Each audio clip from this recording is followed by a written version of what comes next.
Hello friends, welcome to my YouTube channel GK की दुनिया। Friends, मेरा जो अभी वीडियो चल रहा है, मैं इसके पहले आपको सविनय अवज्ञा आंदोलन के बारे में बताया है, तो उसी के बारे में मैं आगे और बताऊंगी। तो मेरा पार्ट 1 था वो सविनय अवज्ञा आंदोलन का कि किन वजह से वह कारण मैंने बताया और कौन कौन सी चीज़ें होती गई उस आंदोलन में और कौन कौन से परिवर्तन देखने को मिले। तो ये सारी चीज़ें मैं बता रही थी। अब मैं आपको इसी के बारे में और आगे जानकारी दूंगी ताकि आपको और हेल्पफुल हो, और सारी भरपूर जानकारी मैं इसमें आपको दे रही हूँ। जो भी टॉपिक है मैं छोड़ नहीं रही हूँ, सारी चीज़ को कवर कर रही हूँ ताकि आपको आसानी हो जानने में, समझने में। तो चलिए फ्रेंड्स, आज का वीडियो स्टार्ट करते हैं। तो जो दो मैंने बता दिया कि कारण, तीसरा था विश्वव्यापी आर्थिक मंदी का प्रभाव, है ना। तो ये क्या था? तो ये 1929 से 30 की विश्वव्यापी आर्थिक मंदी का भारत की अर्थव्यवस्था पर बहुत बुरा प्रभाव पड़ा। यानी जो 29 से 30 का मसला है, तो जैसे 29 से 30 में जो विश्वव्यापी आर्थिक मंदी जो आई, जिससे अर्थव्यवस्था पर बहुत बुरा प्रभाव पड़ा। तो कैसे? जैसे मूल्यों में बेतहाशा वृद्धि हुई, यानी पैसों में, है ना। और दूसरी देखिए, भारत का निर्यात कम हो गया और अंग्रेजों ने भारत से धान का निष्कासन बंद नहीं किया। दूसरा देखिए, भारत का निर्यात कम हो गया का मतलब जो सामान का एक्सचेंज हो वो कम हो गया, और अंग्रेजों ने भारत से धान का निष्कासन बंद नहीं किया। मतलब कम होने के बावजूद भी जो अंग्रेज थे उन्होंने भारत से उसका निष्कासन बंद नहीं किया, और अनेक कारखाने बंद हो गए, पूंजीपतियों की हालत खराब हो गई, किसान वर्ग पहले से गरीबी की मार झेल रहा था। तो ये एक बात हुई कि अनेक कारखाने बंद हो गए। यानी उस टाइम जो इतनी ज़्यादा आर्थिक मंदी हो गई थी कि उस टाइम बता रही हूँ कि सारे कारखाने बंद हो गए, यहाँ तक कि पूंजीपतियों की हालत भी बहुत ज़्यादा ख़राब हो गई थी, और किसान वर्ग तो पहले ही से गरीबी की मार झेल रहा था और ज़्यादा हो गया। और देखिए, पूरे देश का जो वातावरण सरकार के खिलाफ था उस समय, तो वातावरण सरकार के खिलाफ, तो एक फायदा दिखा कि ये सब सविनय अवज्ञा आंदोलन हेतु उपयुक्त एक अवसर दिखाई पड़ा। उस टाइम जब पूरा देश खिलाफ हो गया सरकार के, तो अंग्रेजी सरकार थी, तो उस समय भी सविनय अवज्ञा आंदोलन हेतु उपयुक्त एक अवसर दिखाई पड़ा कि हम कुछ कर सकते हैं। तो फिर देखिए अगला क्या हुआ कि समाजवाद का बढ़ता प्रभाव, है ना। तो इस समय मार्क्सवाद और समाजवादी विचार तेज से फैल रहे थे, है। उस समय क्या हुआ कि मार्क्सवाद और समाजवाद दोनों विचार थे वो तेजी से फैल रहा था उस समय। और दूसरी बात, कांग्रेस संगठन के अंदर दबाव महसूस किया जा रहा था। इस दबाव की अभिव्यक्ति कांग्रेस के अंदर वामपंथ के उदय के रूप में थी, है। कांग्रेस संगठन था जो उस समय, उसके अंदर भी दबाव महसूस हो रहा था और जो किया जा रहा था, और इस दबाव की अभिव्यक्ति कांग्रेस के अंदर वामपंथ के उदय के रूप में उभरी थी। और इस नई प्रवृत्ति के नेता जवाहरलाल नेहरू और सुभाष चंद्र बोस थे।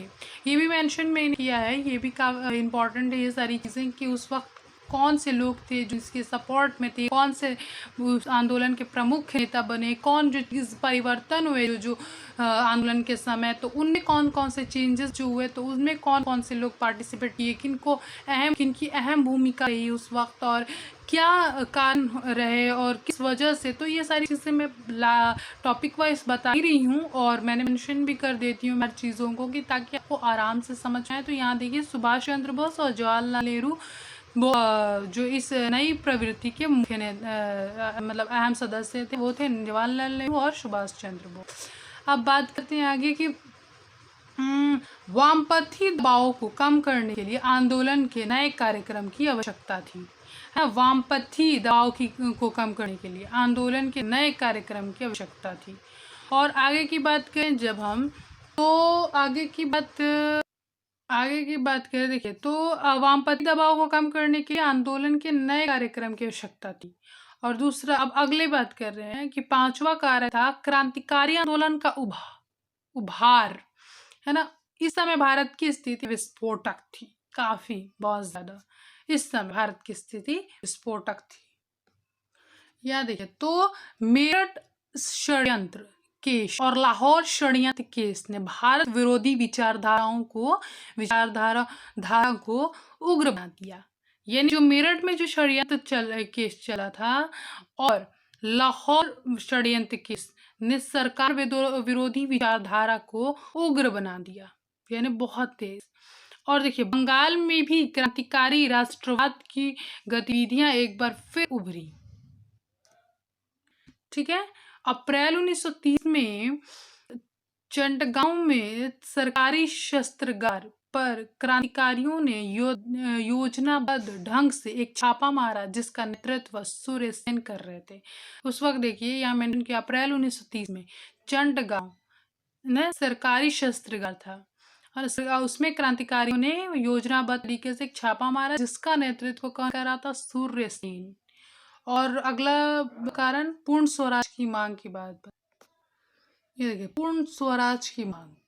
दिसंबर 1929 ईस्वी कांग्रेस का वार्षिक अधिवेशन लाहौर में जवाहरलाल नेहरू की अध्यक्षता में हुआ। दिसंबर 1929 मेंशन किया है, कांग्रेस का वार्षिक अधिवेशन जो होता है वो लाहौर में जवाहरलाल नेहरू की अध्यक्षता में हुआ। ये हो गया इंपॉर्टेंट। और 31 दिसंबर 1929 की मध्य रात्रि में रावी नदी के तट पर नेहरू ने तिरंगा झंडा फहराया और स्वतंत्रता की घोषणा का प्रस्ताव पढ़ा। ये इंपॉर्टेंट था कि 31 दिसंबर को 1929 ईस्वी को मध्य रात्रि में रावी नदी थी तट पर नेहरू ने स्वतंत्रता की तिरंगा झंडा फहराया और स्वतंत्रता की घोषणा की का प्रस्ताव पढ़ा। तो ये एक अहम ये था कि 31 दिसंबर 1929 को। और उसके बाद 26 जनवरी 1930 को पूर्ण स्वतंत्रता दिवस मनाने की घोषणा की गई। इस तरह से पूरे देश में उत्साह की एक नई लहर जागृत हो गई। देखिए, अभी तो झंडा फहराया जवाहरलाल नेहरू ने रावी नदी पर, ये सारी चीजें इंपॉर्टेंट थी। और जो 26 जनवरी 1930 को पूर्ण स्वतंत्रता दिवस मनाने की घोषणा की गई, इस तरह से पूरे देश में उत्साह की लहर दौड़ गई, बहुत ज्यादा एक्साइटेड हो गए लोग। और गांधी जी का समझौतावादी रुख क्या साथ हुआ था? अंग्रेजी आंदोलन प्रारंभ करने से पूर्व गांधी ने वायसराय इरविन के समक्ष अपनी 11 सूत्री मांग को रखा और सरकार द्वारा इसे पूरे किए जाने की स्थिति में प्रस्तावित आंदोलन को स्थगित करने की बात कही। देखिए, जो 11 सूत्री की बात चल रही थी, गांधी जी के 11 सूत्री मांग की, 11 सूत्री मांग की, तो वो मना कर दी थी। तो वो यह मैंने बता दिया कि पूरी तरीके से तो आंदोलन प्रारंभ होने से पूर्व पहले ही गांधी जी ने वायसराय इरविन के समक्ष अपनी 11 सूत्री मांग को रखा था और सरकार द्वारा इसे पूरा किए जाने की स्थिति में प्रस्ताव आंदोलन को स्थगित कर दिया गया। ये एक बहुत बड़ा ये था। और दूसरी बात देखिए, इरविन ने मांग को मानने से गांधी जी से मिलने से भी इनकार कर दिया। देखिए, इरविन ने मांग को मानने से तो इनकार किया ही किया, गांधी जी से मिलने से भी इनकार कर दिया। और इस बीच सरकार का दमन चक्र भी तेजी से बढ़ गया। इरविन की मांग जो नहीं मानने से, और बाध्य होकर गांधी जी ने आंदोलन दांडी मार्च से आरंभ करने का निश्चय लिया उसी टाइम। और फिर गांधी जी का जो यात्रा थी, दांडी यात्रा, वो थी 12 मार्च से 6 अप्रैल 1930 तक। तो ये देखिए, गांधी जी ने सविनय अवज्ञा आंदोलन की शुरुआत दांडी यात्रा से की थी, ये इंपॉर्टेंट है।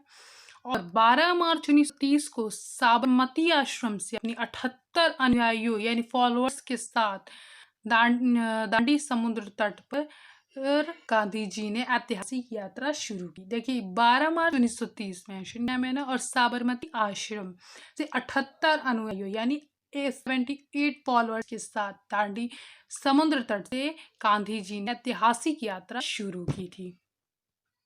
फिर 24 दिनों में 250 किलोमीटर की पद यात्रा के पश्चात 5 अप्रैल को वे दांडी पहुंचकर और 6 अप्रैल को समुद्र के पानी से नमक बनाकर कानून का उल्लंघन किया। क्या हुआ? 24 दिन की यात्रा चली है, 250 किलोमीटर की दूरी तय की इन्होंने, और उसके बाद 5 अप्रैल को दांडी पहुंचे और 6 अप्रैल को समुद्री पानी से नमक बनाकर कानून का उल्लंघन किया। और उसके बाद बिहार में 15 अप्रैल 1930 को आंदोलन शुरू हो गया। बिहार में कब हुआ? 15 अप्रैल 1930 को आंदोलन शुरू हो गया। इसके प्रमुख नेता डॉक्टर राजेंद्र प्रसाद थे और बिहार के सारण जिला में नमकीन मिट्टी से नमक बनाकर आंदोलन शुरू किया गया। इसका प्रभाव बिहार के अलग अलग यानी विभिन्न क्षेत्रों में भी पड़ने लगा था। देखिए, बिहार के सभी बहुत ज़्यादा क्षेत्रों में इसका प्रभाव पड़ा था सविनय आंदोलन का। तो नमक का जो बात नमक कर रहे हैं, तो उसमें क्या था कि सारण जो एक मैंने बताया कि बिहार के सारण जिले में नमकीन मिट्टी से नमक बनाकर आंदोलन को शुरू किया और इसका प्रभाव जो बिहार के अलग अलग क्षेत्रों पर भी पड़ने लगा था। जैसे चंपारण में विपिन बिहारी शर्मा, मुंगेर में श्री कृष्ण सिंह और मोहम्मद जुबैर हुसैन के नेतृत्व में आंदोलन चलाया गया।